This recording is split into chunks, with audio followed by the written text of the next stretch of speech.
आज हम आपसे बात करेंगे ऐसी कुछ प्रैक्टिकल बातें जो आपकी लाइफ में काम आने वाली है।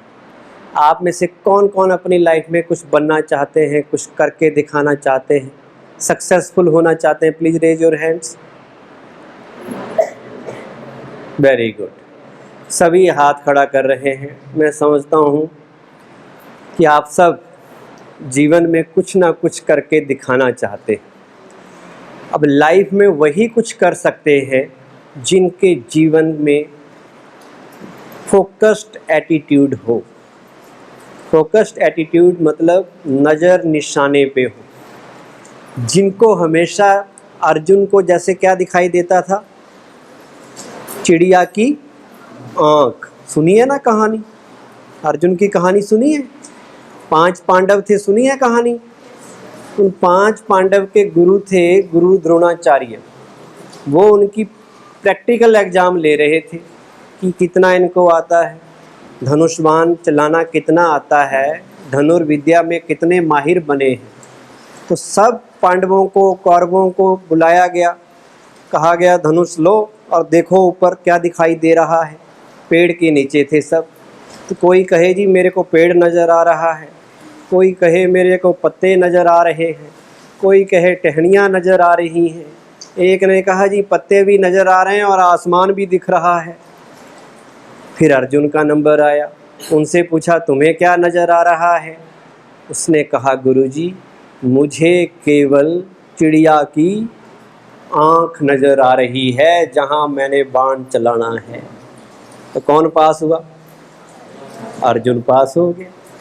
तो ऐसे ही जीवन में जो अपना एटीट्यूड, अपनी सोच फोकस्ड रख दे, बस मैंने जो बनना है वही देखना है, ना इधर देखना है ना उधर देखना है। जैसे मैं लेक्चर दे रहा हूँ, तो अभी आपका प्रेजेंट काम क्या है? लेक्चर सुनना। अब बाहर बारिश हो जाए, बाहर कुछ भी हो जाए, कोई आए कोई जाए, आपकी नज़र हिलनी नहीं चाहिए। अगर नज़र हिल गई तो समझो आप कामयाब नहीं होने वाले। कामयाब वही होंगे जो केवल मेरी तरफ देखेंगे, ठीक है, और पूरे ध्यान से लेक्चर को सुनेंगे, क्योंकि बाकी चीज़ों से तो कुछ मिलने वाला है नहीं। मिलेगा किससे? जो मैं आपको सिखाने वाला हूँ।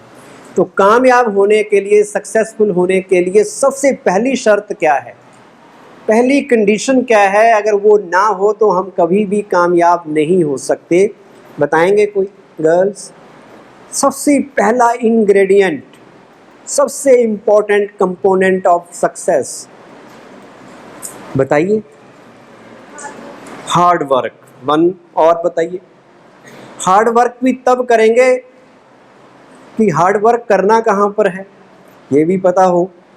हार्ड वर्क तो एक मज़दूर भी कर रहा है पर ज़्यादा अच्छा रिजल्ट नहीं आता। लोग कहते हैं कि ये तो बड़ी मेहनत कर रहा है। आजकल हार्ड वर्क से भी ज़्यादा स्मार्ट वर्क की ज़रूरत है। और बताइए, बॉयज़ में से बताइए, कोई भी बताइए कि कामयाब होने के लिए अगर वो चीज़ हो ही नहीं तो हम कामयाब हो ही नहीं सकते। वो है, मैं ही आपको बता देता हूँ, आपका गोल, आपका ध्येय, लक्ष्य, पर्पस, क्या बनना है।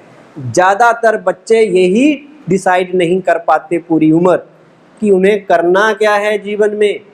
इस धरती पे आए हैं, जन्म लिया है, खाया पिया, सोए, शादी हो गई, बच्चे हो गए, मर गए, क्या ये जीवन है? या जीवन इससे ऊपर की चीज़ है? हम इस दुनिया में क्यों आए हैं? Why I am here, what is purpose of my life. आप में से किसी ने ये गलती की है कि बस में बैठ गए और स्टेशन डिसाइड ना किया हो? जो भी बस मिली बस स्टैंड में, वे कहाँ जा रहे हो? चंडीगढ़, ले चलो। चंडीगढ़ में गए, कहाँ कोई और बस मिली, जहाँ जा रहे हो वहीं ले चलो। टीटी पूछ के, कंडक्टर पूछे कि टिकट कहाँ जाना है, और आप कहें जी जहाँ जा रही है बस वहीं ले जाओ। ऐसा होता है कभी? आप घर में ही अपना स्टेशन डिसाइड करते हैं कि मुझे जाखल जाना है, मुझे पटियाला जाना है, मुझे दिल्ली जाना है। करते हैं या नहीं करते? तो वो छोटी सी मुसाफरी है, 1 घंटे की, 10 घंटे की, उसमें तो हम स्टेशन डिसाइड कर लेते हैं। लेकिन हमारी ये जो लाइफ है 80 90 100 साल की, इसमें कितनों ने अपना स्टेशन डिसाइड किया है कि हमें लाइफ में क्या बनना है, क्या करना है, कहाँ पहुँचना है। मैं जब 6th क्लास में था तो मैंने अपनी लाइफ का पर्पस डिफाइन कर दिया था कि मुझे सबसे पहले तो एक इंजीनियर बनना है। उसके बाद मैं ब्रह्मा कुमारी से जुड़ा 9th क्लास में, तो मैंने उसमें और ऐड कर दिया कि मुझे जो भी प्रोफेशन मैं करूं, लेकिन मैं वो काम करूंगा जिससे मेरे देश का, मेरे समाज का भला होगा, मैं लोगों के काम आऊँगा, मैं ये लाइफ अपने लिए नहीं जीऊँगा। तो मैंने इंजीनियर बनने का गोल सेट किया अपने आप। मैं NIT कुरुक्षेत्र में मेरी सिलेक्शन हो गई, टॉप 10 कॉलेजेस में उसका नाम आता था उस वक्त, वहाँ मेरी सिलेक्शन इंडिया के टॉप 10 कॉलेजेस में। कैसे हुई? क्योंकि मैंने वो गोल मन में डिफाइन कर लिया था।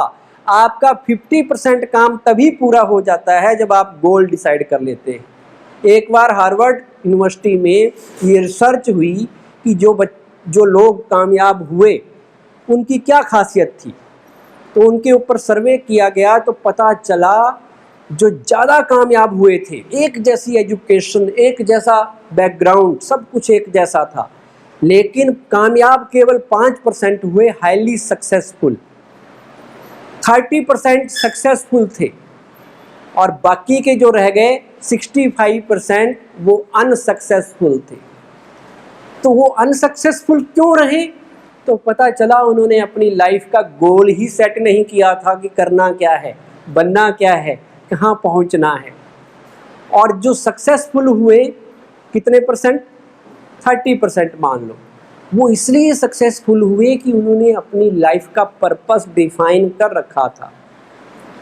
और जो हाईली सक्सेसफुल थे 5%, उन्होंने केवल पर्पस डिफाइन मन में नहीं किया था, लिख के रखा हुआ था, मुझे ये करना है, मुझे यहाँ पहुँचना है, और वो पहुँच गए। तो पहला काम आपने क्या करना है लाइफ में? अपना गोल सेट करो। गोल सेट हो गया, उसके बाद आता है उस गोल को अचीव करने के लिए आपका रोल क्या है, जिसे आप कहते हैं कि अब हार्ड वर्क भी करना है, स्मार्ट वर्क भी करना है, क्या क्या करना है, प्लानिंग करनी है उस गोल को अचीव करने की, वो सेकंड पार्ट है। और वो भी तब होगा, आपका रोल भी तब अच्छा डिसाइड हो पाएगा जब आप उस गोल को अचीव करने के लिए प्रॉपर प्लानिंग करोगे। प्लानिंग चाहिए ना, तो वो प्लानिंग भी बहुत ज़रूरी है। अच्छा, पहले गोल की ही बात कर लें। आपकी लाइफ में 4 बड़े गोल होने चाहिए। कितने गोल होने चाहिए? 4 बड़े गोल। जैसे टेबल की, कुर्सी की 4 टांगे हैं ना, ऐसे ही पहला गोल है आपकी फिजिकल ग्रोथ का, फिजिकल डेवलपमेंट। ठीक है, फिजिकल गोल, क्योंकि जीवन में आए हैं तो रहना तो है ही। आपकी हेल्थ अच्छी होनी चाहिए कि नहीं होनी चाहिए? हेल्थ इज़ वेल्थ माना जाता है। तो वो हो गया फिजिकल गोल टू लिव। दूसरा है आपका इंटेलेक्चुअल गोल, मेंटल गोल, कि आप आए हैं तो आपको इंटेलेक्चुअल रूप से भी स्ट्रांग बनना पड़ेगा। आपको बेस्ट एजुकेशन चाहिए, बेस्ट स्कूल चाहिए, बेस्ट से बेस्ट नॉलेज चाहिए, तभी तो आपके माइंड पावर बढ़ेगी। तो वो हो गया आपका दूसरा goal, mental goal, intellectual goal. Third goal is your social goal. Social goal किसके लिए? आप अकेले रह सकते हैं दुनिया में? अकेले आपको जंगल में रख दे, कोई होए ना आसपास 100 किलोमीटर के एरिए तक, रह पाओगे? आप समाज में रहते हैं, तो सोशल गोल मतलब आपको समाज में उठना, बैठना, रहना, खाना पीना, वो भी सीखना है। क्योंकि आप समाज में आपको कोई प्यार ही ना करे, कोई आपको रिस्पेक्ट ही ना दे, आपकी बात कोई माने ही ना, कोई आपकी तरफ देखे ही ना, तो वो भी जीवन नहीं है। तो हम सब चाहते हैं कि सोशल रिकॉग्निशन भी हमें मिले, हमें रिगार्ड बने। वो थर्ड टाइप का गोल होता है जो आपकी सोशल ग्रोथ डेवलपमेंट के लिए चाहिए। और चौथा गोल है आपका स्पिरिचुअल गोल। कौन सा गोल? स्पिरिचुअल गोल वो क्या होता है? बिच्चा 3 तो पता है, चौथा क्या है उसकी ओर तो कोई ध्यान ही नहीं देते कि हमें अपने आप को स्पिरिचुअली भी पावरफुल बनाना है।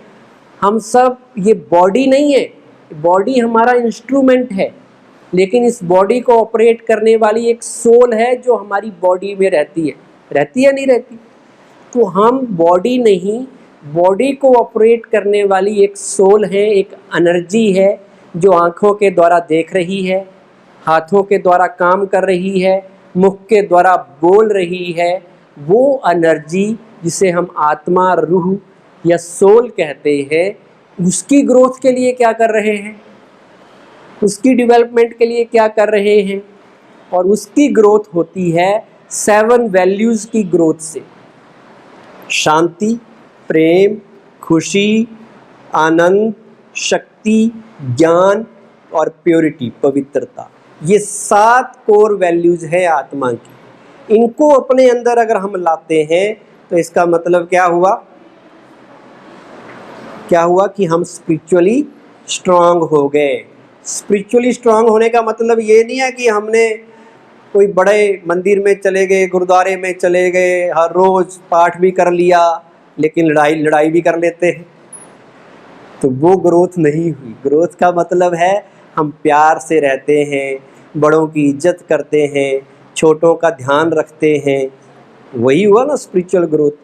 तो ये 4 गोल रखने हैं आपने लाइफ में। और इस ऐसा नहीं कि एक गोल आपने रख लिया कि मैंने डॉक्टर बनना है, इंजीनियर बनना है, वकील बनना है, पहले उसको अचीव कर लिया, बाकी बाद में कर लेंगे। नहीं, सारे आपको साथ साथ अचीव करने हैं, इकट्ठे पैरेलल अचीव करने हैं, नहीं तो एक टांग लंबी हो जाएगी।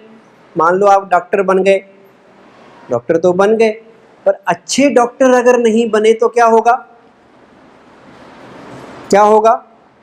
फिर हो सकता है आप किसी की किडनी बेच के खा जाए। कर लेते हैं ना, ऐसी न्यूज़ आती है कि उस डॉक्टर ने ऐसा किया, उसने ऐसा किया। एक डॉक्टर ने ऑपरेशन किया, वो कैंची अंदर छोड़ के आ गया, कहते क्योंकि वो अच्छा डॉक्टर नहीं था। तो फिर वैसे डॉक्टर चाहिए हमें, ऐसे इंजीनियर चाहिए जो ब्रिज बनाएं और ब्रिज गिर जाए, रोड बनाएं और रोड गिर जाए, बिल्डिंग बनाए बनते बनते ही टूट जाए।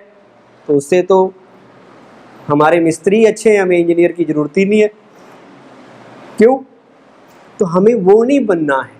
तो हमें वो तब होगा जब आप स्पिरिचुअली स्ट्रांग बनेंगे, जब आप एक गुड ह्यूमन बीइंग बनेंगे, आप अपने अंदर मॉरल वैल्यूज़ डेवलप करेंगे तब। अब मैं आ जाता हूँ रोल पे। जब आप रोल की बात करते हैं तो उसमें सबसे पहले आपको अपना बिलीफ सिस्टम स्ट्रांग बनाना है। अपने अंदर इतनी पॉजिटिविटी भरनी है कि जो मैंने सोचा है वो मैं कर सकता हूँ। मान लो आपने सोचा मुझे IAS बनना है। अब IAS बनने की जब जैसे ही बात सोचोगे, मुझे नीट का एग्ज़ाम क्वालिफाई करना है, डॉक्टर बनना है, तो जैसे बुक्स देखोगे आपको पसीना आने लगेगा। कहेंगे ये बड़ा मुश्किल है भाई।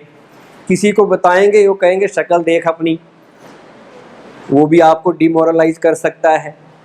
उस वक्त आपने पॉजिटिव रहना है और अपने आप को बार बार याद कराना है कि मैं ये काम कर सकता हूँ, मेरे अंदर ताकत है ये काम करने की। Yes, I can do it, nothing is impossible for me, everything is possible for me, God is with me, no one can be against me. भगवान मेरा साथी है, जिसका साथी हो भगवान, उसे क्या रोकेंगे आंधी और तूफान। Success is my birth right. ऐसे अपने आप को पॉजिटिव रखना है। तो उस वक्त पॉजिटिव माइंडसेट की बड़ी ज़रूरत पड़ती है। अपना बिलीव सिस्टम बड़ा पॉजिटिव रखना है, क्योंकि जो आप बिलीव करते हैं वही आप लाइफ में अचीव करते हैं। अगर आपने सोच लिया कि मैंने डॉक्टर बनना है, कोई आपको रोक नहीं सकता। आपके मन में इतनी ताकत है, अपने माइंड पावर को पहचानिए। संकल्प में सिद्धि होती है, संकल्प से सिद्धि की ओर। इतना स्ट्रॉन्ग थॉट कि जो चाहें वो आप कर सकें। कोई दुनिया की ताकत आपको हिला ना सके। आपने सोचा है करना है तो करना है, ये 100% अपने ऊपर विश्वास है। ऐसा विश्वास कि दुनिया हिल जाए पर मेरा मन नहीं हिलेगा। मैंने ये काम करना है, ये बनना है तो करके ही दिखाना है। जो ऐसा सोचते हैं वो लाइफ में कामयाब होते हैं। इसमें ज़रूरत पड़ती है पॉजिटिव एटीट्यूड की। पॉजिटिव एटीट्यूड से पॉजिटिव रिजल्ट निकलते हैं। एटीट्यूड जानते हैं क्या होता है? एटीट्यूड मतलब आपका चीज़ों को देखने का नज़रिया, आपकी सोच, आपका दृष्टिकोण, आप किस तरह से दुनिया को देखते हैं। किसी ने कहा खिड़की की सलाखों से देख रहा था, नीचे कीचड़, नीले आसमान में चांद देखा। किसी ने कीचड़ में भी कमल तो किसी ने चांद में भी दाग देखा। अब आप कौन क्या चीज़ देखने वाले हो? दाग देखोगे चांद में या कीचड़ में कमल देखोगे? बताओ, पॉजिटिव देखोगे या नेगेटिव देखोगे? पॉजिटिव देखोगे।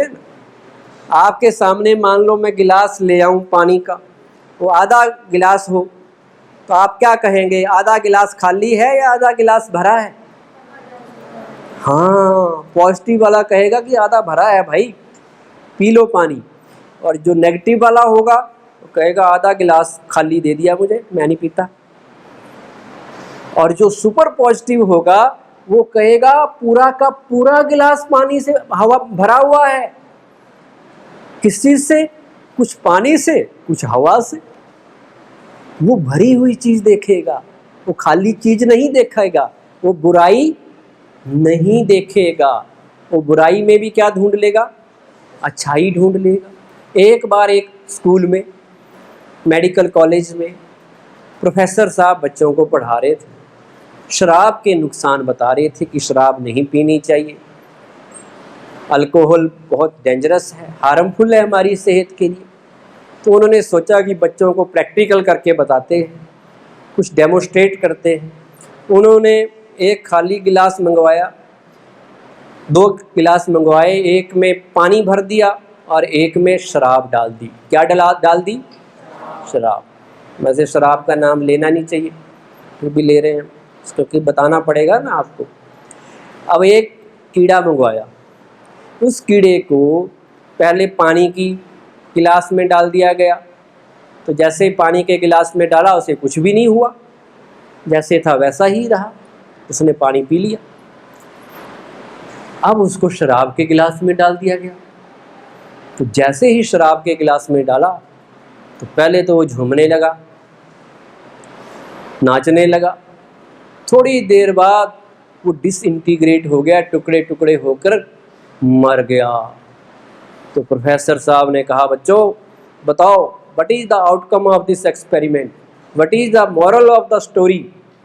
सब बच्चों ने कहा कि सर हम शराब पिएंगे तो हमारा हाल इस कीड़े की तरह होगा, इसकी तरह हम भी मर जाएंगे।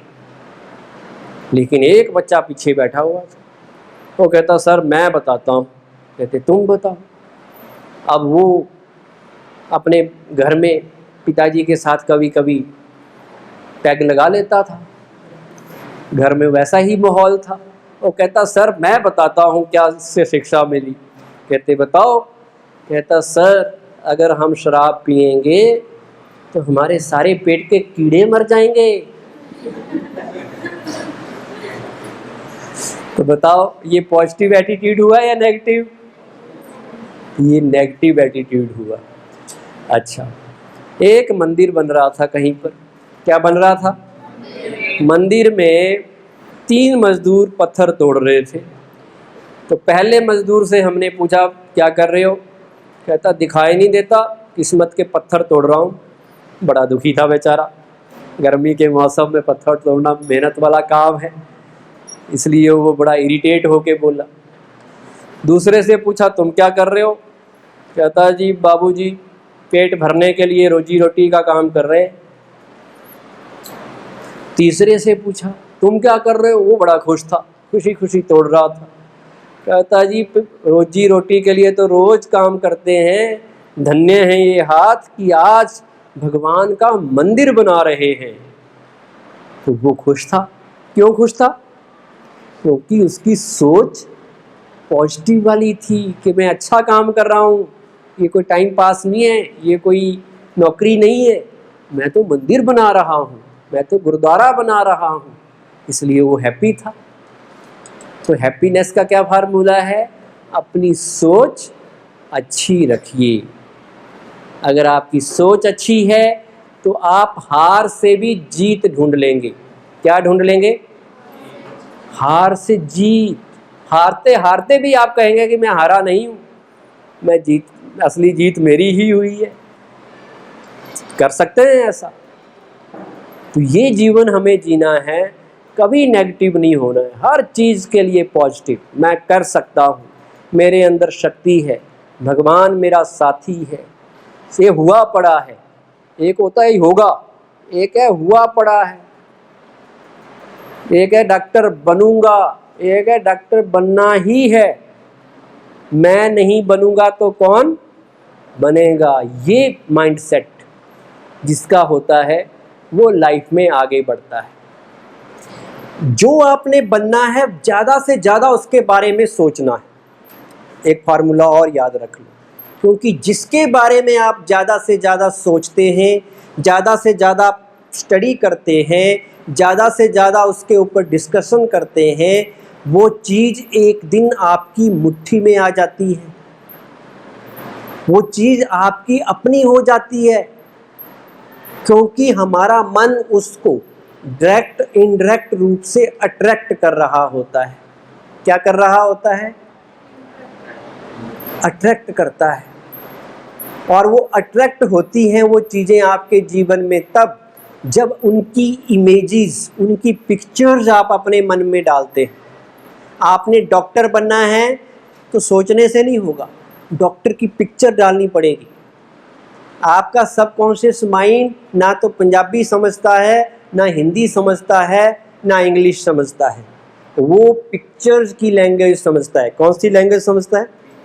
जैसे छोटे बच्चों को पिक्चर से बताते हैं ना, ए फॉर, तो एप्पल दिखाना पड़ता है उसको, नहीं तो कहेगा पता नहीं क्या होता है एप्पल। बी फॉर बॉल, फिर वो समझ आता है जो मैं खेलता था ना, ये वही बी है, ये वही बॉल है। पिक्चर से कोरिलेट करना आसान है। तो मन को उसकी पिक्चर्स देनी है। जो बनना है बार बार उसके बारे में सोचना है, बार बार उसको मन में लाना है, और वो फीलिंग में भी लाना है कि जैसे आप डॉक्टर बन गए हैं तो डॉक्टर बन के अंदर आपके अंदर वो फीलिंग में आ जाए, आपको लगे मैं सचमुच ही डॉक्टर हूँ। वो महसूस करना है आपने, और उसकी पिक्चर्स डालनी है सबकॉन्शियस माइंड में। देखना वो चीज़ आपकी तरफ एक ना एक दिन अट्रैक्ट होके आ जाएगी और आप वैसा बन जाएंगे। फिर आपको आगे बढ़ने से कोई नहीं रोक सकता। फिर सारी दुनिया आपकी मुट्ठी में होगी, आप सारी दुनिया पे हुकूमत कर सकेंगे। लेकिन करना क्या है? क्या करना है? अपनी सोच अच्छी रखनी और मेडिटेशन भी सीखना। ये जो ब्रह्मा कुमारी बहनें आई हैं ना हमारे साथ, यहाँ ब्रह्मा कुमारी आश्रम है यहाँ पर मंडी के पिछली तरफ, तो वहाँ पर ये राजयोग मेडिटेशन सिखाते हैं। मेडिटेशन क्या चीज़ है? एक होती है प्रेयर करना, पाठ करना, आरती करना, उसमें हम भगवान को कहते रहते हैं कुछ ना कुछ, और उधर से तो कोई जवाब आता ही नहीं।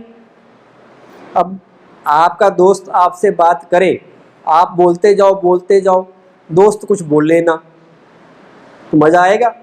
बातचीत तो तब होती है ना जब टू वे कम्युनिकेशन होनी चाहिए। मेडिटेशन टू वे कम्युनिकेशन है।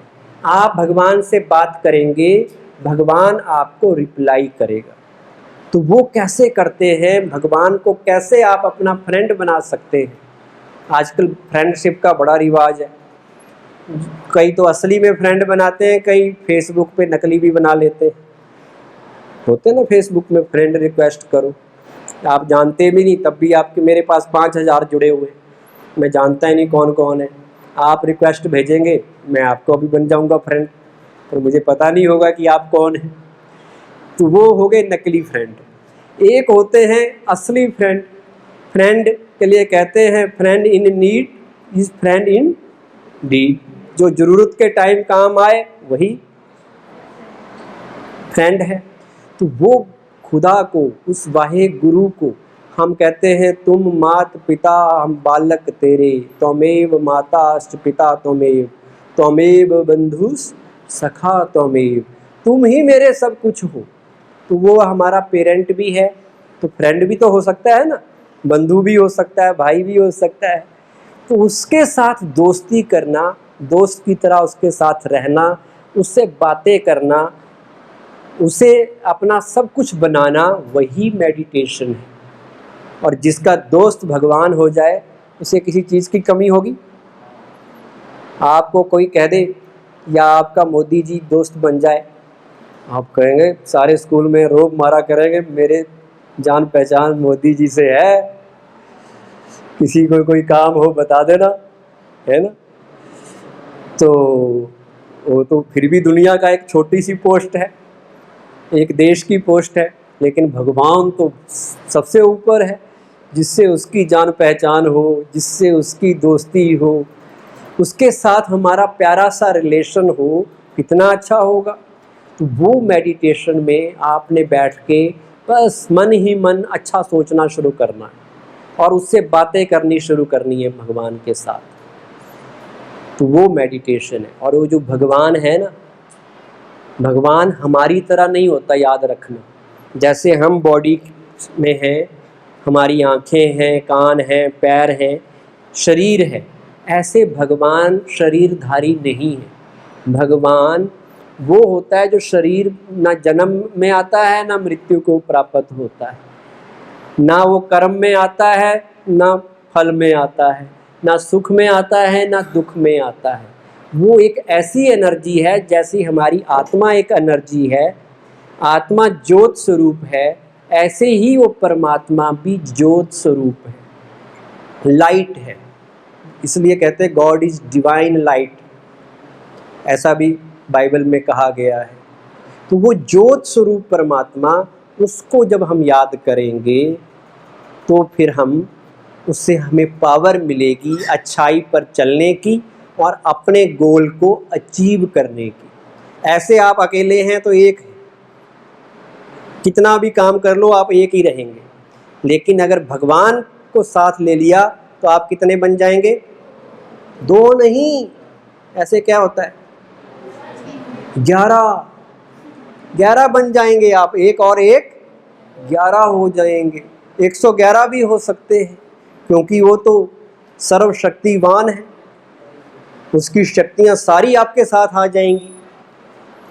तो फिर आपको कोई भी आगे बढ़ने से रोक नहीं सकता। तो क्या करेंगे, आज से क्या करेंगे?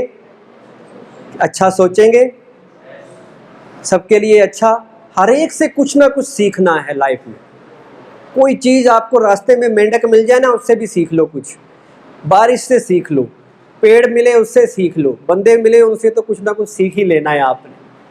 बेकार से बेकार आदमी से भी कुछ ना कुछ सीखने का लक्ष्य रखना है, और जो सीखने का रखेगा वो हर चीज़ सीख लेगा, सारे के सारे हुनर, सारे की सारी स्किल्स उसके पास होंगी, तो फिर वो लाइफ में कामयाब तो होगा ही होगा। ओम शांति। Thank you very much. Ma'am कह रहे हैं कि टीचर और स्टूडेंट 2 बड़े इम्पॉर्टेंट कंपोनेंट हैं किसी भी ऑर्गेनाइजेशन में, स्कूल या कॉलेज में, क्योंकि बिल्डिंग तो एक अलग चीज़ है, मेन कंपोनेंट क्या है? स्टूडेंट और टीचर। अब उनके बीच में कैसा रिलेशन होना चाहिए, कैसा होना चाहिए? एक इंटेलिजेंट स्टूडेंट कौन सा होता है और एक इंटेलिजेंट टीचर कौन सा होता है? डॉक्टर APJ अब्दुल कलाम ने इसका जवाब दिया कि इंटेलिजेंट स्टूडेंट वो है जो डफर से डफर टीचर से भी कुछ ना कुछ सीख ले, ठीक है, और इंटेलिजेंट टीचर वो है जो डफर से डफर स्टूडेंट को भी सिखा दे। तो ये दोनों चीज़ें अगर हम याद रखें कि हमें बेस्ट टीचर बनना है या बेस्ट स्टूडेंट बनना है, तो कैसा भी कोई टीचर है मुझे सीखना है, कैसा भी उनका टीचिंग का मेथड है, सबके अपने अपने मेथड होते हैं। कोई प्यार से समझाते हैं, कोई डंडे से समझाते हैं। आजकल शायद डंडा कम चलता होगा, हमारे टाइम में तो बड़े डंडे चलते थे, तो समझाते वो भी थे, उद्देश्य उनका भी वही था कि समझाना है, सिखाना है। तो और मेन बात है कि जो भी आपको सिखा रहा है, जो भी आपका टीचर है, उसका रिस्पेक्ट अगर आप करेंगे, उसका दिल अगर आप जीतेंगे, तभी वो आपको अपनी नॉलेज का बेस्ट दे सकेगा। वो खुश, अगर वो आपसे खुश है, आपके बिहेवियर से ठीक है, तभी तो जब बढ़िया परफॉर्म करेगा ना, बढ़िया सी चीज़ आपको बताएगा। अब मैं आपके बीच में आया, आपसे आधा घंटा बात की, अब कोई खड़ा होकर इधर भाग रहा है, कोई उधर भाग रहा है, कोई हंस रहा है, कोई कुछ कर रहा है, फिर मुझे कहें कि लेक्चर दो, तो मैं भी 2 मिनट में 2 बातें सुना के ओके बाय बाय टाटा करके भाग जाता। ऐसा ही होना था ना। तो फिर मैंने आपसे बात करनी थी, मैंने कहना था ये तो इनको कदर ही नहीं है, इनको वैल्यू नहीं है, तो जिसको वैल्यू ही नहीं है उसको क्यों ज्ञान दिया जाए, जो पात्र ही नहीं है। ऐसा ही टीचर आपके लिए सोचेगा। अगर आप क्लास में डिसिप्लिन से रहेंगे, रिस्पेक्ट देंगे, आप देंगे तो आपको भी टीचर रिस्पेक्ट देगा, देगा या नहीं देगा, प्यार भी देगा। और वही बच्चे आगे बढ़ते हैं जो टीचर्स की नज़र में अच्छे होते हैं। हम अच्छे थे, हमें टीचर शाबाश देते थे, कभी गालियाँ नहीं देते थे, कभी मारते नहीं थे, एनकरेज करते थे, क्योंकि हमने अपने टीचर्स का दिल जीता हुआ था। जो भी वो काम देते थे हम करते थे, दिल से करते थे। तो उनकी ब्लेसिंग्स काम करती है, उनकी ये नज़र कि ये बच्चा आगे बढ़ेगा, करेगा कुछ ना कुछ लाइफ में, ये उनकी जो आशीर्वाद होती है ना, ये आपको लाइफ में आगे लेके जाती है। तो कैसा भी कोई है, आपने उनसे ब्लेसिंग लेनी है कि गुरुजी बस आपने मेरे लिए बड़ा पॉजिटिव सोचना है। अब सोचेंगे तो तभी जब आप काम वैसे करेंगे। ऐसे ही टीचर्स के लिए भी है। टीचर्स के लिए बच्चा चाहे कैसा भी है, उनको बच्चे को एक बच्चे के रूप में देखना है, क्योंकि बच्चा मतलब, बच्चे का मतलब ही है शरारती होगा, बच्चे का मतलब ही है कि कुछ चंचल भी होगा, कुछ करने वाला भी होगा, होपलेस भी होगा। बेस्ट टीचर वही है, मैंने परसों भी टीचर डे पे कहा था, जो होपलेस केस में भी होप पैदा कर दे, जिसमें कोई उम्मीद ना हो जिस बच्चे में कि ये बच्चा भी कुछ कर नहीं सकेगा, उस बच्चे में भी उम्मीद पैदा कर देना कि नहीं बेटा तुम भी बहुत काम करोगे। कभी किसी बच्चे को हमारे मुख से श्राप वाले शब्द नहीं निकलने कि तेरा क्या होगा, तू क्या करेगा लाइफ में। कभी किसी को मतलब वो डाउन करने वाले शब्द टीचर को नहीं बोलने, चाहे वो कैसा भी है, हमने उसके लिए पॉजिटिव बोलना है। पॉजिटिव बोलेंगे तो वो पॉजिटिव रिजल्ट देगा। अगर बच्चे को नेगेटिव बोलेंगे तो फिर वो कहेगा जी सर्टिफिकेट तो पहले ही मिल गया, जो फाइनल इन्होंने कर ही दिया कि तू है ही डफर, तो फिर मैं डफर ही रहूँगा। तो उसके लिए पॉजिटिव बोलेंगे। और कभी भी ये नहीं सोचना कि ये बच्चा पढ़ने में नहीं है तो कहीं नहीं फिट होगा, ऐसा नहीं है। बहुत से लोग हैं जो पढ़ाई लिखाई में तेज़ नहीं होते, लेकिन और कामों में एक्टिव होते हैं, सोशल एक्टिविटीज़ में एक्टिव होते हैं, स्पोर्ट्स में होते हैं, किसी की हेल्प करने में सबसे आगे आते हैं, वो लोग भी कामयाब होते हैं, वो भी बहुत बड़ा बन जाते हैं। इसलिए कभी किसी को ये ना कहो कि तेरा क्या होगा। मुझे एक इंटरव्यू याद आता है BBC का, पाकिस्तान के प्रेसिडेंट थे परवेज़ मुशर्रफ। पहले वो इंडिया में ही रहते थे, जब पार्टीशन हुआ तो पाकिस्तान गए। तो जब वो इंडिया में थे या शायद पाकिस्तान भी चले गए थे, कॉलेज में जब पढ़ते थे तो उनके जो भाई थे दूसरे, कोई इंजीनियर बन गया, कोई डॉक्टर बन गया, तो उसके माँ बाप उसे कहते थे कि तेरा क्या होगा, तेरा क्या होगा, तू तो सिंपल BA कर रहा है, कुछ भी नहीं बना। तो वो उसकी माँ भी साथ में बैठी थी, इंटरव्यू दे रही थी, वो तब पाकिस्तान का प्रेसिडेंट था। BBC वाले डॉक्यूमेंट्री बना रहे थे उसकी, तो उसने कहा कि देखो मैं तो प्रेसिडेंट बन गया, बाकी सब रिटायर होके घर बैठे।